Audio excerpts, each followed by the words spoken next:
একটা সিদ্ধান্ত যা কেউ আশা করেনি। একজন সেনাপ্রধান যার হাতে এখনো ক্ষমতা থাকার কথা, হঠাৎ করে তাকে সরিয়ে দেওয়া হলো। প্রশ্নটা এখন সবার, এটা কি শুধুই অবসর নাকি ভেতরে চলছে বড় কোনো কিছু? সবকিছু যেন স্বাভাবিকই ছিল। জেনারেল রান্ডি জর্জ তার দায়িত্ব পালন করছিলেন, সামনে ছিল আরও বড় সময়, কিন্তু হঠাৎ করে পরিস্থিতি বদলে যায়। একটা সিদ্ধান্ত যা আসে পেন্টাগনের ভেতর থেকে, আর সেই সিদ্ধান্তেই শেষ হয়ে যায় তার দায়িত্বের অধ্যায়। প্রতিরক্ষা মন্ত্রী পিট হেগসে এই পদক্ষেপ নিয়েছে বলে জানা গেছে, তবে আনুষ্ঠানিকভাবে বলা হচ্ছে এটি নাকি অবসর। কিন্তু এখানেই শুরু হচ্ছে সন্দেহ, কারণ তার মেয়াদ এখনো শেষ হয়নি, বরং সামনে ছিল আরও 1 বছরের বেশি সময়। তাহলে কেন এই তাড়াহুড়ো, কেন হঠাৎ এই বিদায়? পেন্টাগন তার দীর্ঘ সামরিক জীবনের প্রশংসা করছিলেন, কিন্তু সবচেয়ে গুরুত্বপূর্ণ প্রশ্ন, তাকে কেন সরিয়ে দেওয়া হলো, এর উত্তর এখনো কেউ দেয়নি। এই নীরবতা, এই অজানা কারণ, এগুলোই এখন সবচেয়ে বড় রহস্য।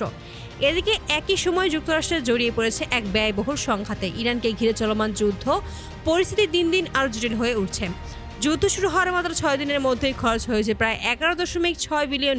সংখ্যাটিতে শুধু বড় নয়, এটা চাপেরও ইঙ্গিত। আর প্রতিদিন গড়ে প্রায় 38,50,00,000 ব্যয় করা হচ্ছে। ভাবুন একবার, প্রতিদিন এত বিশাল অঙ্কের অর্থ খরচ হচ্ছে শুধু এই সংঘাতের পেছনে। যদিও বলা হচ্ছে প্রতিপক্ষের প্রতিরক্ষা দুর্বল হওয়ায় কিছু ক্ষেত্রে খরচ কমেছে, তবুও বাস্তবতা হলো এই যুদ্ধ যুক্তরাষ্ট্রের ওপর বিশাল চাপ তৈরি করছে। আর এই অবস্থায় সেনাপ্রধানের হঠাৎ করে বিদায়, এটা কি শুধুই কাকতালীয়, নাকি এর পেছনে আছে বড় কোনো পরিকল্পনা? বিশেষজ্ঞদের একাংশ বলছেন এটি একটি কৌশলগত পরিবর্তন, যেখানে নতুন নেতৃত্ব এনে যুদ্ধের দিকে পরিবর্তন করার চেষ্টা করা হচ্ছে।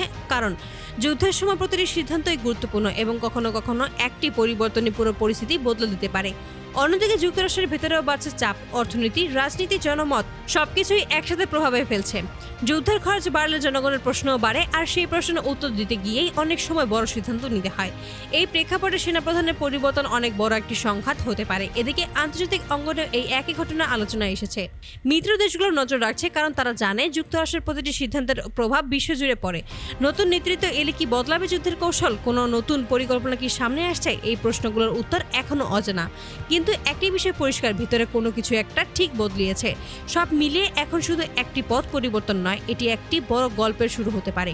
তাহলে কি সত্যি এটি শুধুই অবসর, নাকি এর আড়ালে লুকিয়ে আছে আরও বড় কোনো খেলা? ওয়াশিংটনের ভেতরে কি চলছে তা জানার জন্য এখন অপেক্ষা করছে পুরো বিশ্ব।